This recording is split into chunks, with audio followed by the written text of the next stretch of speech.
আসসালামু আলাইকুম। এখন শুনবেন সংবাদ শিরোনাম। বিএনপি ক্ষমতায় গেলে প্রতিবেশীর সাথে সম্পর্ক হবে সমতার ভিত্তিতে। পদ্মা বাঁচাও কর্মসূচিতে মির্জা ফখরুল। নবাবগঞ্জ কলেজ মাঠে সমাবেশ শুরু। বেশি গুরুত্ব আরেকটা দিতে চাই যে আমাদের উপরে দাদাগিরি বন্ধ করা। এটা আমরা চাই যে আমাদের প্রতিবেশী দেশ তারা ইচ্ছে করলেই তারা আমাদের সঙ্গে সুসম্পর্ক রাখতে পারে।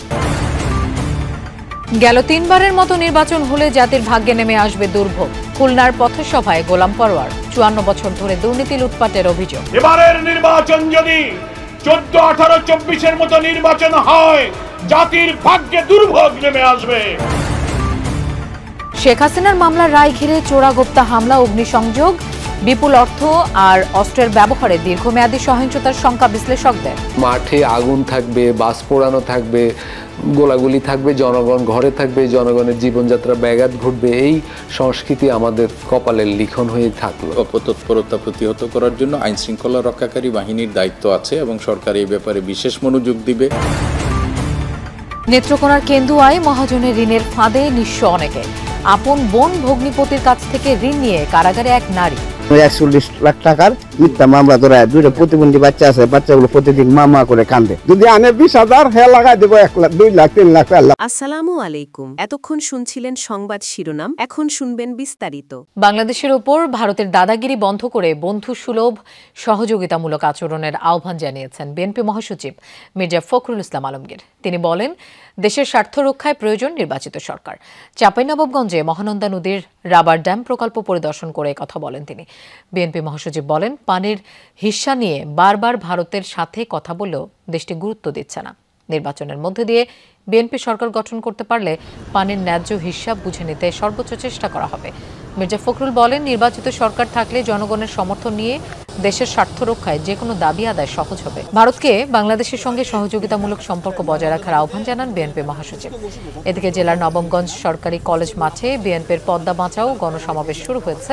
যোগ দেবেন মির্জা ফখরুল ইসলাম আলমগীর। আমাদের উপরে দাদাগিরি বন্ধ করা। এটা আমরা চাই যে আমাদের প্রতিবেশী দেশ তারা ইচ্ছে করলেই তারা আমাদের সঙ্গে সুসম্পর্ক রাখতে পারে। দুর্ভাগ্যজনকভাবে আমরা গত এই সরকারের, মোদী সরকারের সময় দেখেছি উল্টো তারা বাংলাদেশের সময় চাপে ফেলেছেন।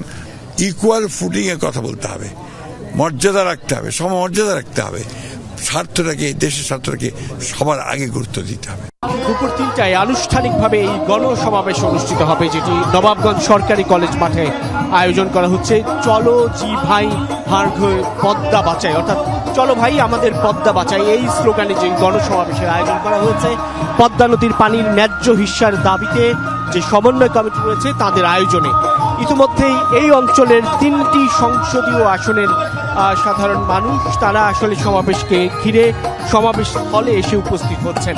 মূলত এই পদ্মা নদী তীরবর্তী এই অঞ্চলে মানুষের জীবন ঘনিষ্ঠ বা জীবন সম্পৃক্ত যে নদীটি, সেটিকে ঘিরে বা তার পানির হিস্যা নিশ্চিত করার দাবিতে মূলত এই কর্মসূচি। যারা আয়োজক তারা বলছেন যে গঙ্গা এবং পদ্মা অববাহিকার যে পানি সেটি সুষম বন্টন হচ্ছে না। এবারের নির্বাচনও যদি বিগত 3বারের মতো হয় তাহলে জাতির ভাগ্যে চরম দুর্ভোগ নেমে আসবে, এমন মন্তব্য করেছেন জামাতের সেক্রেটারি জেনারেল মিয়া গোলাম পরোয়ার। সকালে খুলনার 0 পয়েন্ট এলাকায় এক পথসভায় অংশ নেন তিনি। জামাতের সেক্রেটারি বলেন, অতীতে যারা নির্বাচনে বিশেষ দলের পক্ষে কাজ করেছে তারা এখন পালিয়েছে। বর্তমানে যারা নির্বাচনের দায়িত্বে আছেন তাদের বিরুদ্ধেও যদি সেরকম অভিযোগ আসে তাহলে পালানোর পথও পাবে না। তিনি আরো বলেন, বিগত 54 বছরের প্রতিটি সরকারের আমলেই দুর্নীতি ও লুটপাট হয়েছে। জনগণ এখন শান্তিতে থাকার জন্য দাঁড়িপাল্লায় ভোট দেওয়ার শপথ করেছে। এবারের নির্বাচন যদি 14, 18, 24-এর মতো নির্বাচন হয়, জাতির ভাগ্যে দুর্ভোগ নেমে আসবে। আগে যারা দলের পক্ষে কাজ করেছে সেই ওসি, পুলিশ, এসপিরা সব পালিয়ে গেছে। আপনাদের বিরুদ্ধেও যদি সেই অভিযোগ আসে আপনারা কিন্তু এবার পালাবার পথ পাবেন না। আন্তর্জাতিক অপরাধ ট্রাইব্যুনালে বিচারাধীন নেতাদের রায় ও আসন্ন নির্বাচন ঘিরে দেশে অস্থিরতা তৈরির চেষ্টায় থাকবে কার্যক্রম নিষিদ্ধ থাকা আওয়ামী লীগ। সামনে সরকারের অনেক কাজের মধ্যে তাদের প্রতিহত করাই হবে প্রধান চ্যালেঞ্জ, এমন মত বিশ্লেষকদের। তারা বলছেন, ট্রাইব্যুনালের বিচার ও রায় ঘিরে চুপ থাকবে না দলটি। লক্ষ্য অর্জনে ব্যবহার হতে পারে কর্মীদের হাতে থাকা বিপুল অর্থ এবং অস্ত্র। জুলাই আগস্টে সংঘটিত মানবতা বিরোধী অপরাধের মামলার আসামি ক্ষমতাচ্যুত প্রধানমন্ত্রী শেখ হাসিনা। তিনি সহ 3 আসামির রায়ের দিন আগামী 17 নভেম্বর ধার্য করেছে আন্তর্জাতিক অপরাধ ট্রাইব্যুনাল। গঠিত হওয়ার পর এটি হবে ট্রাইব্যুনালের প্রথম রায়। 24-এর 5 আগস্ট ক্ষমতাচ্যুতির পর থেকেই ঝটিকা মিছিলের চেষ্টায় ছিল কার্যক্রম নিষিদ্ধ থাকা আওয়ামী লীগ ও তার সহযোগী সংগঠনের নেতাকর্মীরা। শেখ হাসিনার রায় ঘিরে প্রথমবারের মতো প্রকাশ্য ঘোষণা আসে লকডাউন কর্মসূচির। শুরু হয় চোরাগোপ্তা ককটেল হামলা আর আগুন দেয়ার ঘটনা। বিশ্লেষকদের সংখ্যা সামনের দিনগুলোই দলটির এমন নাশকতার অপচেষ্টা আরও বাড়বে। পরিস্থিতি অস্থিতিশীল করতে বিপুল অর্থ ব্যবহারের শঙ্কাও করছেন তারা। সামনের দিনেও নানা ধরনের এই ধরনের রাজনৈতিক কর্মসূচি আসবে। মাঠে আগুন থাকবে, বাস পোড়ানো থাকবে, গোলাগুলি থাকবে, জনগণ ঘরে থাকবে, জনগণের জীবনযাত্রা ব্যাঘাত ঘটবে। এই সংস্কৃতি আমাদের কপালের লিখন হয়ে থাকলো আর কি। তাদের হাতে অর্থ আছে, তাদের কাছে নানা রকমের অস্ত্রও আছে। তাদের 8,000-এর বেশি নেতাকর্মীদের কাছে তাদের বৈধ অস্ত্রের আছে। তো সেইগুলো তো কোনো রকমের ব্যবহার যে হবে না এরকম কিন্তু না। বিশ্লেষকরা বলছেন 1996 এবং 2006 সালেও দলটির এমন সহিংস কর্মসূচি দেখা গেছে। এবারও সেই পথে হাঁটছে নৌকার নেতাকর্মীরা। এই পরিস্থিতি মোকাবেলার দায়িত্ব সরকারের। রাজপথে পিটিয়ে মানুষ হত্যার ঘটনা আমরা এগুলো অনেক দেখেছি আমরা। তো সেই যে আমাদের দুঃসহ স্মৃতিগুলো আমাদের আছে, সেই স্মৃতির মধ্যে আওয়ামী লীগের সাম্প্রতিক তৎপরতা সেইগুলো আমাদেরকে নতুনভাবে একটা শঙ্কার মধ্যে ফেলে দিচ্ছে। নেত্রকোনার কেন্দুয়ায় মহাজনের ঋণের ফাঁদে পড়ে নিঃস্ব হয়েছেন অনেকেই। ব্ল্যাঙ্ক চেক জমা দিয়ে ক্ষুদ্র ঋণ নিলেও পরবর্তীতে পড়তে হচ্ছে নানা বিপত্তিতে। এর মধ্যে আপন বোন ও ভগ্নিপতির কাছ থেকে ঋণ নিয়ে কারাগারে দিন কাটছে এক নারীর। এতে প্রতিবন্ধী সন্তানদের নিয়ে বিপাকে পরিবারের সদস্যরা। অবৈধভাবে ঋণ প্রদানকারী সংস্থাগুলোর বিষয়ে ব্যবস্থা নেওয়ার আশ্বাস উপজেলা প্রশাসনের। পরম যত্নে বড় হওয়া এই প্রতিবন্ধী শিশু দুটি আজ খাবারও মুখে তুলতে চায় না। যে মা প্রতিদিন তাদের পরিচর্যা করতেন, ঋণের ফাঁদে সে এখন কারাবন্দী। এতে অনিশ্চয়তায় শিশু দুটির জীবন। শিরিন আক্তারের 4 সন্তানের মধ্যে 2 জন প্রতিবন্ধী।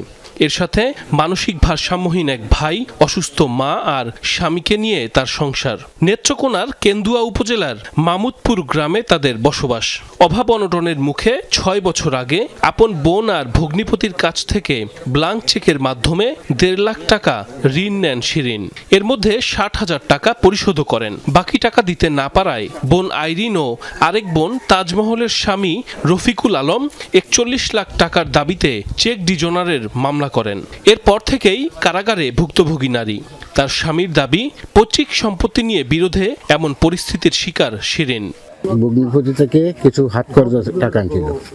আসলে তো টাকা এনে না, বিষয়টা হলো তার ভাইয়ের মার সম্পদ নিয়ে বিষয়টা। 5,000 সম্পদ তারা বন্টন করে নিব, সব দলিল করে খাইতেছে। ওইটা শিরিন বাধা দিছিল। এই বাধা থেকে তারা যে তার শেখ বইটা ছিল তার বড় বোনের কাছে, তাজমহলের কাছে, তখন এটা মামলা করে দিয়েছে 140 লক্ষ করে। 41 লাখ টাকার মিথ্যা মামলা ধরায় 2টা প্রতিবন্ধী বাচ্চা আছে। বাচ্চাগুলো প্রতিদিন মা করে কান্দে। প্রতিবন্ধী বাচ্চা